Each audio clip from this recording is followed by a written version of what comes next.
ICC champions ট্রফিতে বাংলাদেশ দলে সাকিব লিটনকে নিয়েছিল নানা আলোচনা।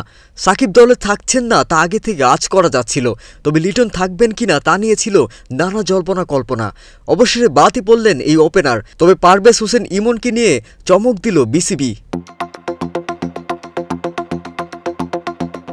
ওয়ানডেতে সাম্প্রতিক পারফরমেন্স মনে রাখলে অবশ্য লিটনের বাদ পড়াকে চমক বলাটা ঠিক হবে না। সর্বশেষ 7 ইনিংসে 2 অঙ্কের রান নেই। সর্বশেষ 50 করেছেন গত 2023 বিশ্বকাপে ভারতের বিপক্ষে পুনেতে। কেন বাদ পড়লেন লিটন তা জানালেন প্রধান নির্বাচক গাজী আশরাফ লিপু। লিটনের মেধা নিয়ে আমাদের কোনো সংশয় নেই, কিন্তু আপনি একটা জিনিস খেয়াল করেন, ওয়েস্ট ইন্ডিজ সিরিজে দেখেন আমরা দুটো ম্যাচে, সবগুলো ম্যাচেই রান পেয়েছি। দুটো ম্যাচে ক্লোজ টু 300 পার করে আমাদের ব্যাটসম্যানরা রান করে ফেলেছে। সাচ এ গুড উইকেট ছিল সেনকিটসে।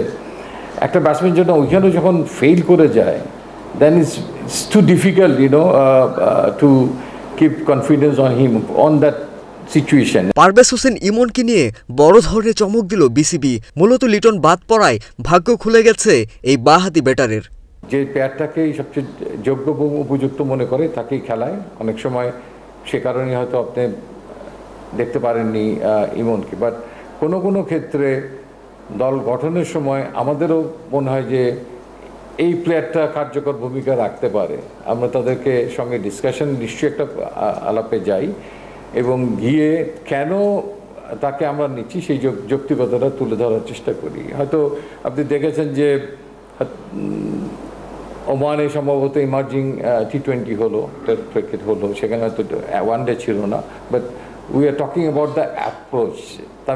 জুনিয়র তামিমের যে অ্যাপ্রোচ, সেই অ্যাপ্রোচগুলোর সঙ্গে মিল রেখে আমরা এরকম একটা ইম্প্যাক্টফুল প্লেয়ার চাচ্ছি যে নাকি হোয়াইট বল ক্রিকেটে বাংলাদেশ এর শুরুটাতে প্রতিপক্ষের এগেইনস্ট একটা ইম্প্যাক্ট রাখতে পারে, সে কারণেই একটা সুযোগ দেওয়া। চ্যাম্পিয়ন্স ট্রফিতে বাংলাদেশ দলে রয়েছেন নাজমুল হোসেন শান্ত অধিনায়ক, তানজিম হাসান তামিম, সৌম্য সরকার, মেহেদী হাসান মিরাজ, তাওহিদ হৃদয়, মুশফিকুর রহিম, মাহমুদুল্লাহ রিয়াদ, পারভেজ হোসেন ইমন, জাকের আলী অনিক, নাসুম আহমেদ, রিশাদ হোসেন, তাসকিন আহমেদ, মুস্তাফিজুর রহমান, তানজিম হাসান সাকিব, নাহিদ রানা।